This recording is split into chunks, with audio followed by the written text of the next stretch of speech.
So I've decided to make a video. Just kind of talk about the quirky things about this car. Number one, there's this, I forget what they call it.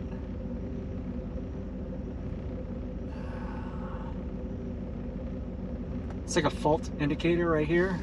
You see the exclamation point up there on the dash in here. That's just to indicate that the brake lever is on. Also, well, let me try this. If you have it on, up and then you press it all the way down, it goes away. There's this other thing where you actually have to press the brake in order to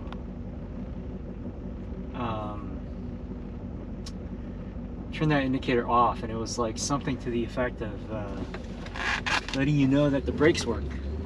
So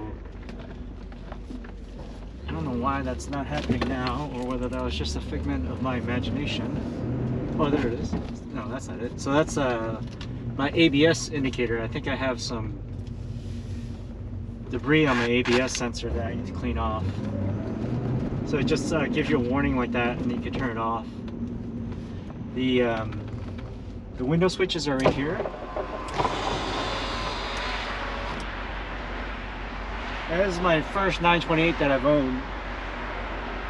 I've owned two other 911s, an 87 and an 88.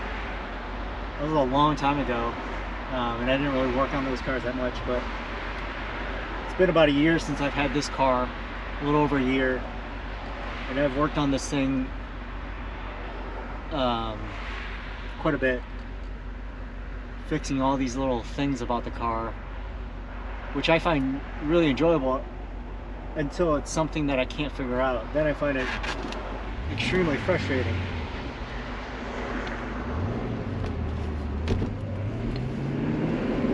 And I should have probably taken video along the way, because it would have been really good to show all the different things that I had to fix and how I fixed it. I just didn't have the patience, and I didn't have this particular camera.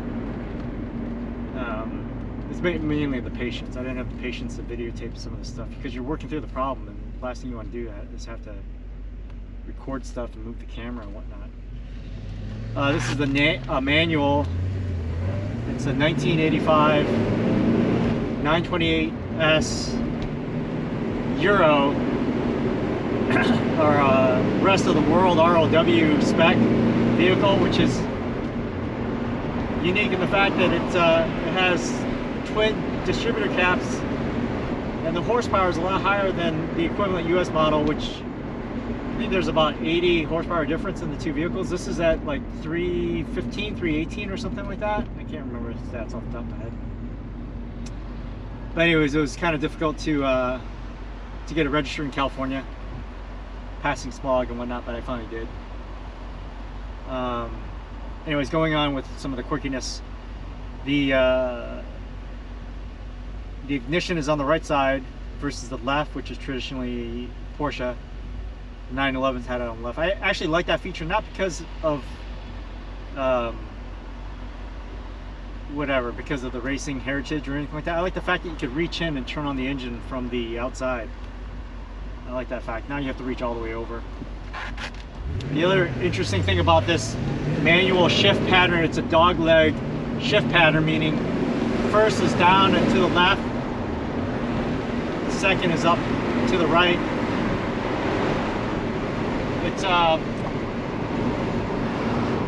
It throws me off quite a bit. It took me a while to figure this out,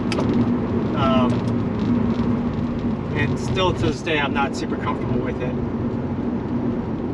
And so before getting the car, I'd researched it and was trying to figure out why they chose to do this particular shift pattern. And I guess a lot of race cars are like this or whatever, but also I read that the benefit of it is that you don't have to, in a race car, you don't have to press the clutch in. Oh, that's a nice car right there. Is that a Jaguar? So, but that's not the case here. So anyways, it's just a pattern that throws you off. It is quirky and it's different. That's kind of good, I guess. But I'm not sure if it's worth it. There's a little bit of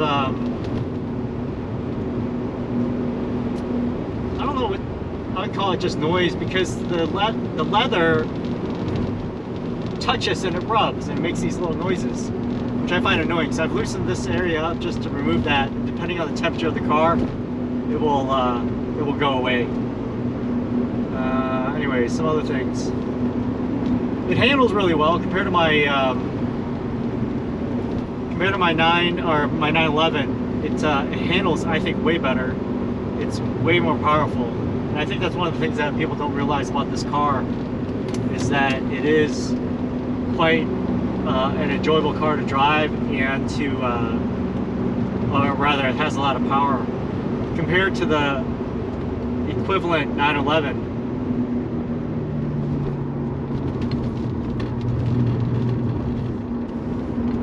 So that's kind of cool. That was something I wasn't 100% sure about, whether I would be able to feel the difference, and it's pretty significant. And it had been such a long time since I owned the 911 that it was significantly different in my experience. Anyways, there's some unique things about the 928, but then some unique things about this car in particular.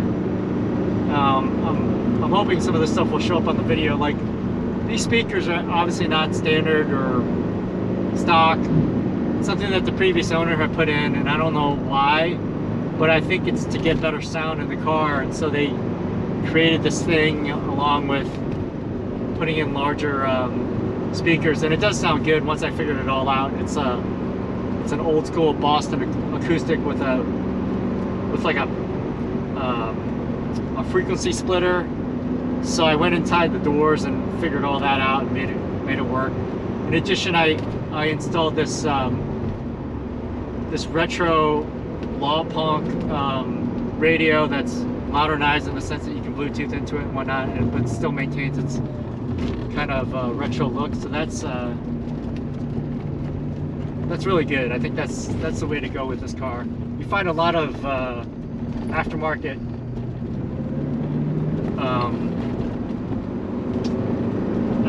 radios that look like crap. There's a clock that's supposed to go in here, and what I'm waiting on a new shifter and shift boot. So once I get that, I'm gonna install the clock. I had put in an analog clock that's not period correct, but I still like it way better, so I put that in there, and I'm gonna put it back. This leather, I think it's the original, but it just makes a lot of squeaky noises and whatnot, so I don't like it. That's the other thing I've kind of chosen to do with this car, is areas that don't, to me, that doesn't make sense or I can improve on. I'm not gonna just keep it original for the sake of keeping it original if it looks ugly or if it's been worn out. Those examples are like this armrest right here. This was all worn out. I had the original owner had, you know, I guess put his elbow here and whatever, and wore it really out. So I replaced it, or I got it reupholstered with black leather. I think it looks better. These inserts in the doors, I don't know if that comes up on the camera, but there's these little inserts in the door that, again, it was the same color as the rest of the vehicle, the interior, and I decided to make it black just so that it could take away or distract you from the speakers. The speakers were black, and I thought they stood out too much, so if I kind of made this black and whatever beige interior motif or theme go throughout the car, I thought it would look better. And I think it does look better. Additionally, these pillars were originally in this leather color, and that corner was all damaged because I think what had happened was the windshield had broke at some point and was allowing water to get through, so there was all this damage on that corner. So I took these A-pillar covers off and got it reupholstered in black, and I think it looks way better because, number one, it kind of distracted you. There's these white pillars that, you know, kind of take away from the visual, what you're looking at through the windshield. So there's these, like, you know, whatever, white pillars, and so I decided to put them in black, and it matches the ceiling, or whatever, the headliner, so that's much better. So again, my goal is to keep this car for the rest of my life, in addition to giving it to my daughter. And so these choices that I'm making are choices that I think are correct for myself and basically myself. I mean, she'll like it however I leave it. So that's how I decided to kind of deal with this car, is not necessarily keep it all original and just make it more like what I think should be done. What other? Oh, so other cool things is I recently got the air conditioning completely fixed. I did it myself. It took a number of tries, but I figured it all out. I'm pretty proud of myself for that. But what's kind of cool is another quirky thing is that there's a hose that goes from the air conditioning to the glove box. And I actually verified it. It actually pumps cold air into the glove box. And I read somewhere it's like to keep your drinks cold. Like if you were going on a picnic and you had a wine bottle or something like that, you just stick it in there and keep it nice and cool, or whatever else you might want to keep cold. That's kind of cool.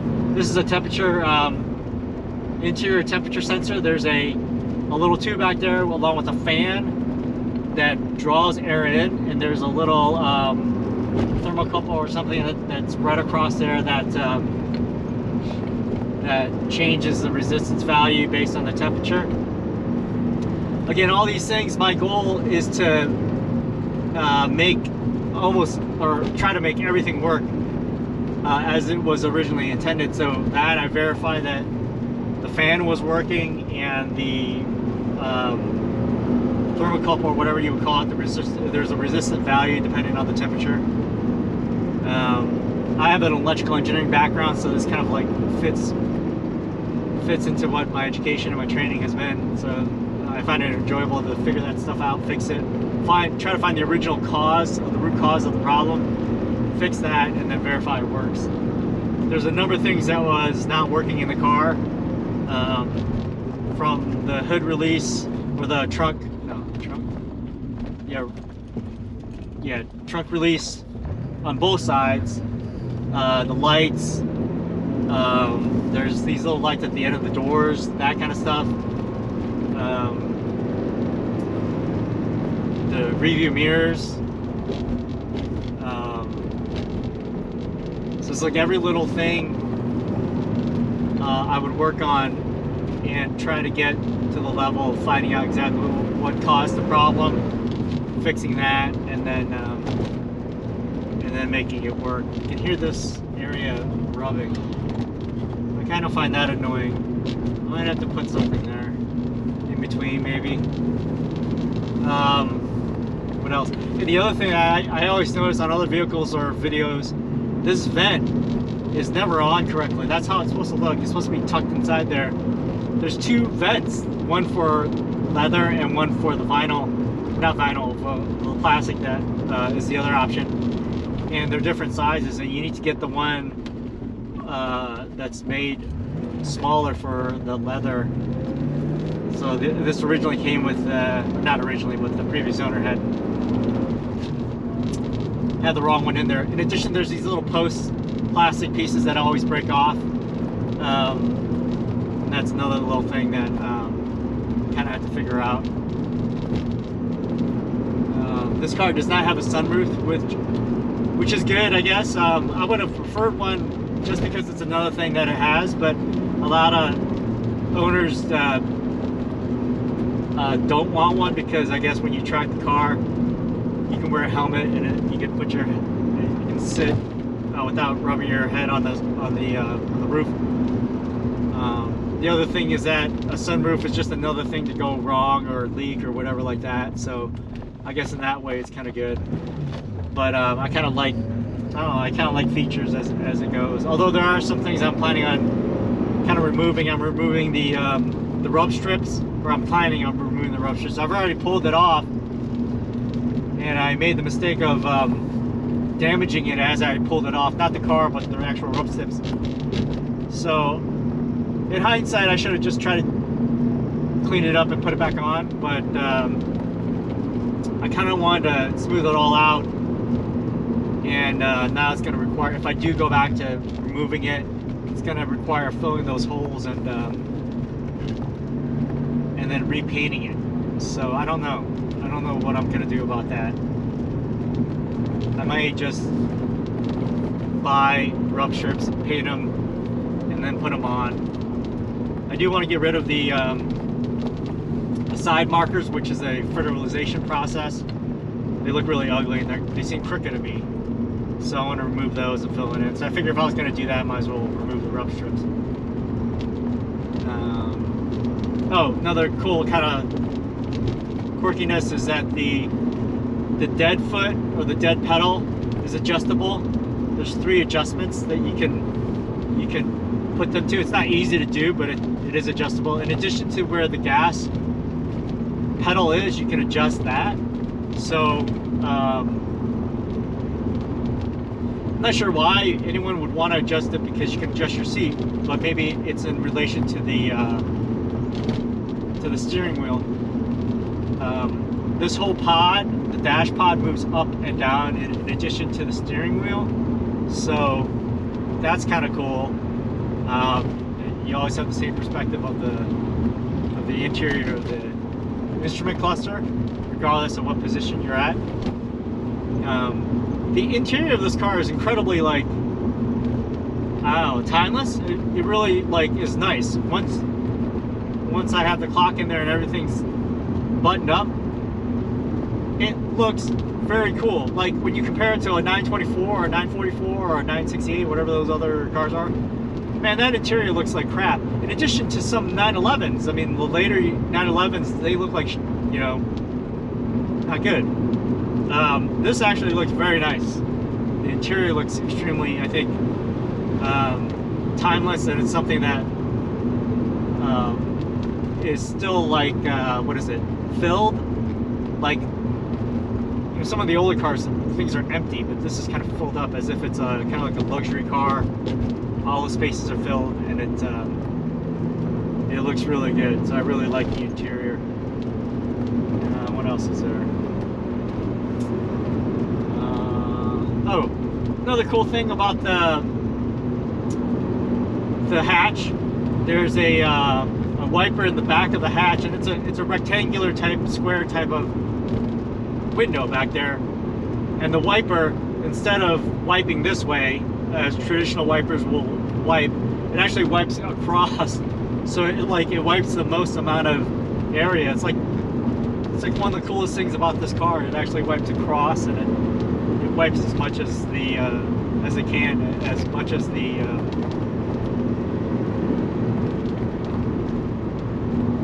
square footage of the rectangular window.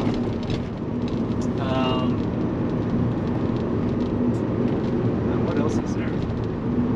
Some things I still need to work on the car are I want to make sure that the wipers and all the power washers, all that works correctly. I've yet to actually even try the wash part. The wipers work, it's just the wash part. I don't want to actually turn it on until I verify there's water and it's not seized or anything like that. That's one thing. I got to do the timing belt. There's a bunch in the engine bay that I don't know.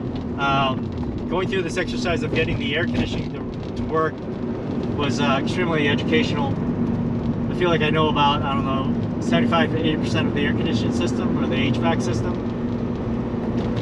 It was kind of cool to diagnose and figure out what was going on there. That took a long time, and it's pretty costly, but at least I feel like I know it well enough to know what's going on. You hear that quite a bit, right? Anyways, I figured that one out. Anyways, if you ever consider buying this car, you have to, and this other guy had this YouTube channel, and he just said the exact same thing. You have to be comfortable working on the car yourself. The problem with trying to take it in somewhere, I think, is that you're taking a risk number one, if the mechanic knows 928s. And there are a few that, you know, specialize in these cars or whatever that say, but they're going to be expensive. The majority of the mechanics out there that are working on, let's say, older cars or older German cars, I don't think they've come across 928s that much. And it's one of those things, it takes a lot of research to figure out how to fix something or what's wrong. And it's not always intuitive. Just the way that the electricals and the wirings are done is just kind of different than what I'm used to. And so it's something that you have to be comfortable with researching and investigating and figuring out. So if you have zero mechanical skills or electrical skills, I would say that you're going to have a difficult time with this car unless you have tons of money and you're willing to spend it on a mechanic.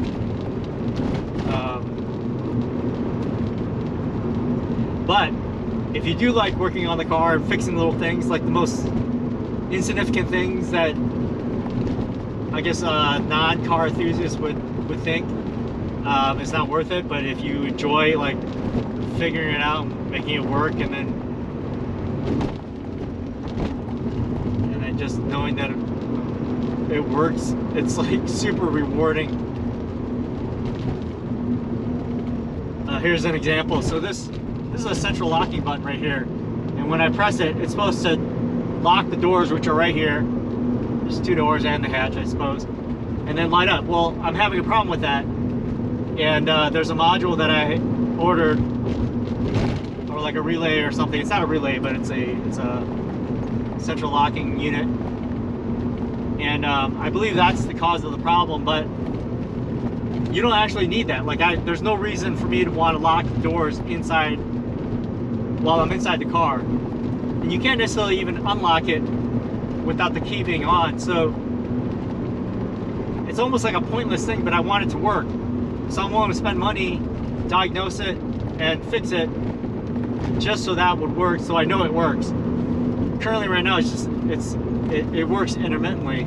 If I can get it to work, I gotta press it a bunch of times and then it starts working. Honestly, I'm not sure exactly why that would be the case. I'm thinking it's a capacitance issue with the module, but I don't know.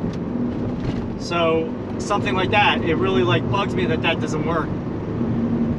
There's another thing that doesn't work on this car. It's a European car, so these cars had these adjustable headlamps. There's a dial right over here that's supposed to allow you to adjust the angle of the headlamp dependent on whether you have rear passengers, and then whether you have rear passengers with